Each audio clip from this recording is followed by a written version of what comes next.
അപ്പം ഇന്നത്തെ ഉച്ചയൂണ് വിഭവം കണ്ടാലോ?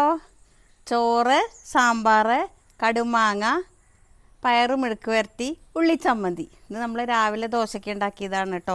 അപ്പോൾ എന്നാൽ ഉച്ചയ്ക്ക് കുറച്ച് അതും കഴിക്കാമല്ലോ വിചാരിച്ചു. പിന്നെ പപ്പടം ഒന്നല്ല കേട്ടോ, ഒന്ന് രണ്ടെണ്ണമാണ് പപ്പടം. പിന്നെ പയറ് തോരനല്ല കേട്ടോ, ഒന്ന് മെഴുക്ക് വരട്ടിയാണ് ഉണ്ടാക്കിയത്. എപ്പോഴും തോരനാകുമ്പോൾ നമുക്കൊരു മടുപ്പല്ല, അപ്പം മെഴുക്ക് വരട്ടി ആവാമെന്ന് വിചാരിച്ചു. പിന്നെ ഉള്ളിച്ചമ്മന്തി ദോശയ്ക്ക് ഉണ്ടാക്കിയത് എങ്ങനെയെന്ന് വെച്ചാൽ മുളക് ചുട്ടിട്ട് അരച്ച ഉള്ളിച്ചമ്മന്തിയാണ് കേട്ടോ. പിന്നെ അതുപോലെ സാമ്പാർ, തക്കാളിയും സവാളയും മുരിങ്ങക്കായും മാത്രം ഇട്ടിട്ടുള്ളതാണ്. പിന്നെ നമ്മളെ കുഞ്ഞി കടുമാങ്ങയും പിന്നെ പപ്പടം. ഇന്നിപ്പോൾ മഴയൊന്നും ഇല്ല കേട്ടോ, ഇന്നലെ വരെ നല്ല മഴയായിരുന്നു. അപ്പം നമുക്ക് പുറത്തൊക്കെ ഇറങ്ങാൻ തന്നെ എന്തൊരു സുഖം അറിയോ. അപ്പം എന്നാൽ ഇവിടുന്ന് ഇങ്ങനെ ഇവിടെ ഇരുന്ന് കഴിക്കാമെന്ന് വിചാരിച്ചു. ഇതാ കണ്ടോ എന്താ വെയിലിപ്പോൾ. ഇപ്പോൾ നല്ല വെയിലാണ്, മഴയൊന്നും ഇല്ല.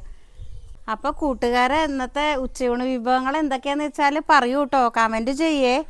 ഞാൻ നിങ്ങളെ ഈ കൈ പൊക്കി കാണിക്കുന്നത് വേറൊന്നുമല്ല, നടു റോഡാണെന്നൊന്നും ഞാൻ നോക്കിയിട്ടുണ്ടായിരുന്നില്ലേ. തൈറോയിഡ് ടെസ്റ്റ് ചെയ്യാൻ പോയിട്ട് അവിടെ നിന്നുള്ള സിഗ്നൽ തന്നിട്ടുണ്ടായിരുന്നത് ഞാൻ നിങ്ങളെ കൂടെ കാണിക്കാൻ വേണ്ടിയിട്ട് ഇങ്ങനെ നിൽക്കുമായിരുന്നു. അപ്പോൾ വെള്ളം കുറേ കുടിച്ചിട്ടുണ്ടായിരുന്നു. പോണ വഴിക്ക് തന്നെ ഞാൻ ബോട്ടിലൊക്കെ കൈ കരുതിയിട്ടുണ്ടായിരുന്നു. ഈ അട്ടഹസിച്ച് ചിരിക്കുന്നത് മുത്തശ്ശി എന്തോ കൗണ്ടർ പറഞ്ഞപ്പോൾ ഞാൻ തിരിച്ച് ചിരിക്കുകയായിരുന്നു കേട്ടോ. ഈ ഒരു ബോട്ടിലിനെ പറ്റിയിട്ടാണ് എനിക്ക് കഥ പറയാനുള്ളത്. ഈ ഒരു ബോട്ടിൽ രണ്ടെണ്ണത്തിന് വെറും 320 300 രൂപയ്ക്ക് ഞാൻ ഉള്ളൂ കേട്ടോ. മിന്ത്രയിൽ നിന്ന് വാങ്ങിയതാണ്. ഇങ്ങനെ പിടിച്ചിങ്ങനെ നടക്കാം. മുത്തശ്ശി എന്നിട്ട് പറയാം ചെടിക്കൊക്കെ വെള്ളം ഒഴിക്കണ പോലെ ഉണ്ടല്ലേ അമ്മൂന്ന്. ഇതിൽ 2 ലിറ്ററിൻ്റെ അകത്ത് വെള്ളവും കൊള്ളൂ കേട്ടോ. നല്ല സുഖമാണ് കേട്ടോ നമുക്ക് ക്യാരി ചെയ്ത് കൊണ്ടുപോകാൻ വേണ്ടിയിട്ടൊക്കെ. അതേപോലെ ഈ ഒരു ഡ്രസ്സിൻ്റെ ലിങ്കും ഞാൻ താഴെ ടാഗ് ചെയ്ത് കൊടുത്തേക്കാം. ഷോള്, ടോപ്പ്, പാൻറ്റ് ഇങ്ങനെ 3 സെറ്റായിട്ട് വരുന്ന ഒരു കുർത്ത സെറ്റ് തന്നെയാണ് കേട്ടോ. ഒരു വീനക്കൊക്കെ വെച്ചിട്ടാണ്, എനിക്ക് നന്നായിട്ട് ഇഷ്ടമായി.